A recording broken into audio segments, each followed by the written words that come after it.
Oke, halo guys, ketemu lagi di Rehan GP. Kali ini kita akan melanjutkan dari si Buton. Dan ini gua nggak tahu kenapa kemarin ini ngulangin coy. Jadi ini kan kemarin ini sekarang kita udah balapan di Shanghai kalau nggak salah, tapi kita malah ngulangin dari awal.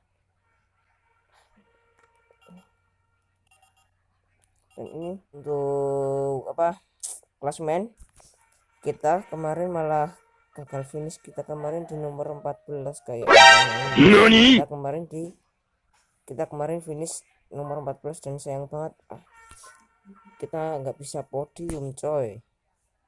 Oke, kita sekarang langsung start ya. Kita untuk free day practice kita skip karena ya kita langsung pada ini. Oh ya, buat kalian yang belum subscribe tolong jangan lupa subscribe, like, dan share ke teman-teman kalian supaya teman-teman kalian juga nggak ketinggalan dari video di channel ini. Oke, untuk pit stop kita untuk lap 2 aja biar nggak kelamaan, biar nanti kita bisa Everybody was set for that 10-lap sprint race, 20 minutes, whichever comes the sooner. That's right. There had been a couple of changes overnight on the grid, with penalties being applied for people blocking others in that qualifying session. So South Africa had lost 3 places on the grid. They had qualified 8th, but it would line up in 11th place. Indonesia also lost a place as they had blocked a car, but although there was action taken between Germany and Ireland, Germany had actually run into the back of Ireland in the qualifying session. Race of this second season of A1 GP about to get underway here in the heat and the humidity of Malaysia. Everyone stacking up behind the front row, which is Switzerland and New Zealand, and they get the start. New Zealand not making a good start. New Zealand having to go straight to the inside, and Germany's there threatening already, but now they're getting a good run. We're on board with Malaysia. Malaysia diving down the inside, trying to gain a place. Switzerland leading into the first corner. Great Britain in the middle there, and it's bunching up front. Switzerland, New Zealand and Germany trying to go around the outside. Germany up into second place. Great start from Nico Hülkenberg, but look at the bunch of cars coming through turn 2. Somehow they've all made it round. There may have been contact. Look at Italy right in the middle of that bunch as we got India trying to find a way around the outside. Look, coming out of turn 3, contact. Look at cars touching, going all over the racetrack. Yeah, a bit of dust down as well, so that's got to be something to watch. USA in there. They've got past Canada, so USA past Canada. You're on board here with New Zealand trying to get second back from Germany. Germany had to go out wide. They're still slipping and sliding, and that's giving Switzerland the chance to make a break. And New Zealand's car, you can see the back of the car just drifting onwards, coming out of turn 6, 9 to 7. Nico Hülkenberg has got part of his job done. He's got ahead of New Zealand. Now he's got Switzerland directly ahead of him. The speed of these 2 cars has been pretty much matched. Johnny Reid looks to come down the inside into turn 9. He needs to be careful. Getting too close to another car could see damage to the nose. He's not about to give up his second place. Malaysia's running in 4th place. Great Britain in 5th. France has started very well. France is running in 6th place at the moment. You're with New Zealand still running 3rd, but look back. You can see the yellow car of Malaysia running 4th. The Czech car of Thomas Ngga in trouble. What a shame. Is that that's a damaged rear suspension? There was contact. We thought there was contact coming through turn 3, and clearly that right rear corner is the consequence of that contact. Malaysia in 4th place, Great Britain in 5th, France in 6th place, then it's the Netherlands, China in 8th, USA in 9th, and Canada in 10th position as they head down towards the final turn on the end of this first lap. Team Switzerland, I thought, was going to make a bit of a break, but, you know, Germany has caught up. Germany, the fastest car in all the practice sessions here this weekend, closing on Neil Yarni for Team Switzerland, but Switzerland in the driving seat currently. Germany 2nd, New Zealand 3rd, then it's Malaysia, then Great Britain and France. There are a number of parts of this racetrack where overtaking is possible. Here is one of them, but you need to be a lot closer. Hülkenberg taking a much tighter line round turn 1, does close down to the back of Switzerland, but is here out of turn 2 and the run up through 2. This is down the hill through turn 3 into turn 4. But again, the gap under acceleration goes back to the favour of Switzerland. Hülkenberg not close enough. but he's done what he needed to do to get ahead of New Zealand. If the positions remain as they are right now after 10 laps, he will be on the front row of the grid for the sprint for the feature race. Couple of cars in the pits, Indonesia and Brazil. I've just seen both coming into the pits, but Switzerland still leading. There's Indonesia into the pits, and we gather Italy's also got a problem, so there was more contact than we thought on that opening lap. Well, certainly we saw clouds of dust which may have been on the track. Johnny Reed struggling with an oversteering car. We saw that on the opening lap as we go back into the pit lane. Brazil being worked South on. Africa. Look at this! Look at Italy. He's trying to pull the car to safety, but the suspension on the left rear of the car is broken, and it is literally crabbing its way down the back straight, trying to get to safety in the pit lane entrance. Well, poor old Enrico Toccochella. Italy's having a terrible time this weekend. Doesn't get any better, does it? But up front, Switzerland leads from Germany. I was going to say it's a bit of a deja vu this for Neil Yarni of Switzerland here. Last year, he had the French car filling his mirrors, and Alexander Premat was able to get past him on the last lap of the sprint race. On the power boost, take a look at this. They have 4 available initially in the sprint race, but already they've used a couple of those, have New Zealand and Switzerland. And New Zealand is just very, very gradually beginning to close up to the back of Germany, and the reason is that Switzerland's pace is slightly slower than the Germany and New Zealand are capable of running at. Australia looking to dive down the inside of South Africa. Can he get it done? He does. Good pass by Ryan Briscoe. That was a good move by Briscoe. But watch for the switch back from South Africa. They've got the run off the corner. They're going to be side by side as they come past. The pitch side of South Africa is regained, but it's a squeeze now from South Africa on Australia down into turn 1. This is still going to be tight. South Africa on the good line on the outside. Australia, nope, loses the place. Oh, but he's gone too deep, South Africa, and I think he's off. He locked up that wheelie, was too deep. He looked like he'd done a good job. He's got him back, but he has lost that position. He lost it to turn 15, then he regained, but he's recovered. He did a good job. He thought that was a gravel trap visit for South Africa. Adrian Zoud kept it out of the gravel and lives to fight another corner. Australia started in 17th place, and they're up to 12th position, so that's a good effort from Ryan Briscoe. Meanwhile, the point... Oh, there's Italy. They have made it back into the pits despite... I have never, ever seen a race car crab like that. I've seen road cars that have been welded up in the middle out of 2 cars crab like that, but there you see the damage. And then Czech Republic, he's out of it as well. The same problem with the right rear in this case. So that contact that we did see coming through turn 3 was the reason why a lot of contact in that midfield bunch. On board with Team New Zealand, riding in 3rd place. It's Switzerland, Germany, New Zealand. These 3 have broken well clear of Malaysia, Great Britain, France, the Netherlands in 7th, Canada in 8th place, ahead of China, so there's a change there. Let's look again now. Was there contact in the run into turn 1? I think it had all occurred when everybody managed to get through turn 1 cleanly, but look, Alex Young took a huge punt down the inside. Contact with Germany and New Zealand, in fact. We didn't see that on the initial lap, but it'll be here in turn 2 where the bunch gets really, really, well, virtually everybody in the midfield was bumping off each other, but it was now, as you drop downhill through the double left, double right, turn 3, where all that contact would have occurred. Yeah, and I think Italy, the Czech Republic and Brazil were all sandwiched together there. I think it was just a bit of bumping and boring, just no space left. Unfortunately, it's claimed several victims. So Switzerland leading with 7 laps to go in the sprint race. Germany still very close behind. New Zealand dropping away a fraction in 3rd. There was a lock-up from Switzerland. Now Malaysia next up, followed by Great Britain, France, the Netherlands. Then it's Canada.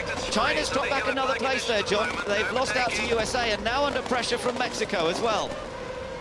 So a bit of a change. China just dropping down the order a few places. Frankie Cheng not having quite as much as a comfortable ride as he had in qualifying when he put the car in 5th place on the grid. Australia still running in 12th, South Africa 13th, Ireland 14th. Let's get some news now from Lee McKenzie in pit lane with Thomas Ngga. Thomas, what happened out there?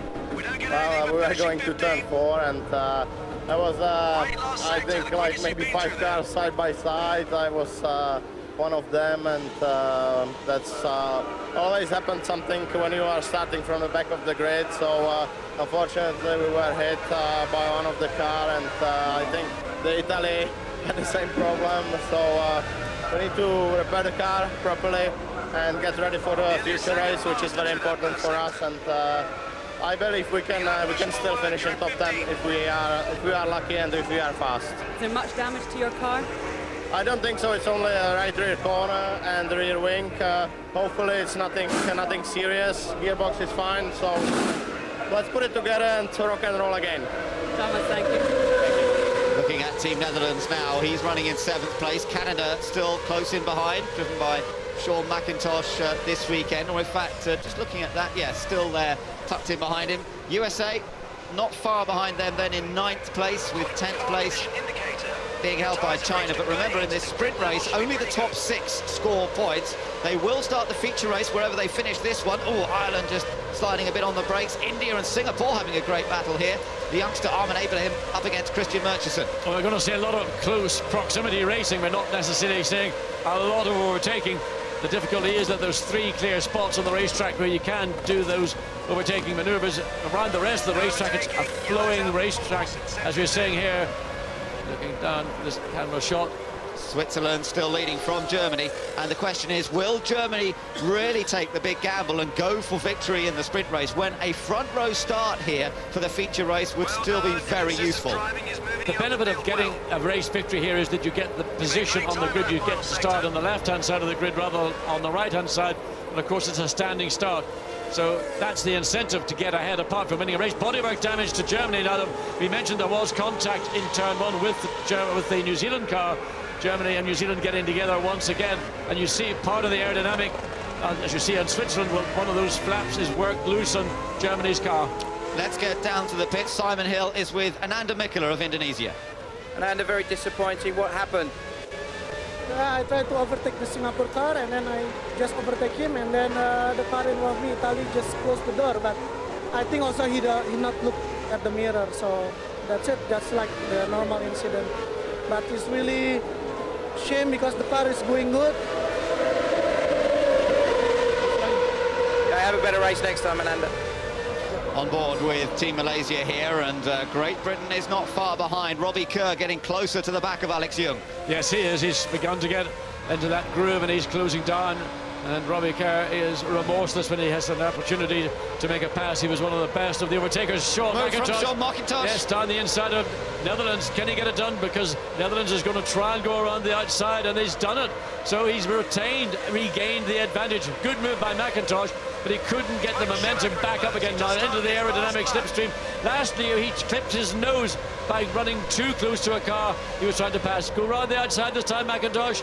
No, well, he's going to... No, he can't get it done. Oh, tight racing between the Netherlands and Canada, and McIntosh really throwing everything into this battle, but Jeroen Bleekemolen driving cleverly, just positioning the car very, very well, and making it very difficult for Canada to find enough space to get past.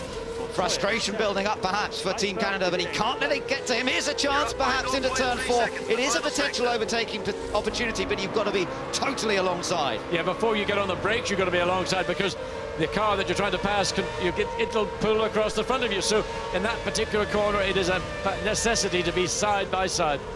Switzerland still leading this race. The fastest lap has gone to New Zealand so far, who are running in 3rd position, remember. But New Zealand with the fastest lap at this early-ish stage. We're halfway through the sprint race now. We're watching the battle that's going on for 7th place. Netherlands in 7th, followed by Canada, then USA. And USA closing up to the back of the group. Back with the leaders once again, the black car of New Zealand. As I mentioned, looking for its first podium finish in 27 A1 GP races. Well, if he stays where he is, he's on target, and he's also got the fastest lap here. And also he will get 4 valuable points, and that's what it's all about. Now everything is sort of consolidated. I think Germany's accepted that they're not going to win this race. They're prepared to take that front row grid position for 2nd place. And I think that Johnny Reid for New Zealand is, well, look at that, he's still trying hard, because he got the car a little bit out of shape coming into turn 15, and really all the way through the field now with 5 laps to go, but it'll be 4 when they come across the line. It is now more about consolidation. Don't try and do something crazy unless there's a clear overtaking maneuver which you can execute and move on from.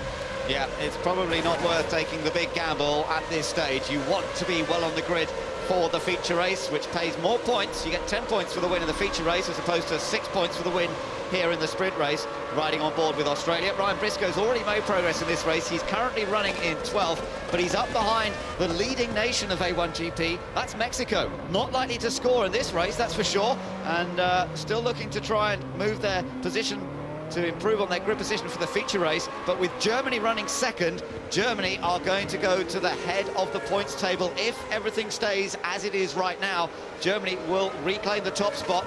Mexico failing to score. Great Britain will also perhaps move up close to the back of Mexico, although they won't be able to quite get past. Well, here we have a battle going on with the nations from the Far East, with Singapore chasing down India. Our man Ibrahim I think he's just turned 17 now, hasn't he? He is 17 now. He was And only Christian- 16 when he beat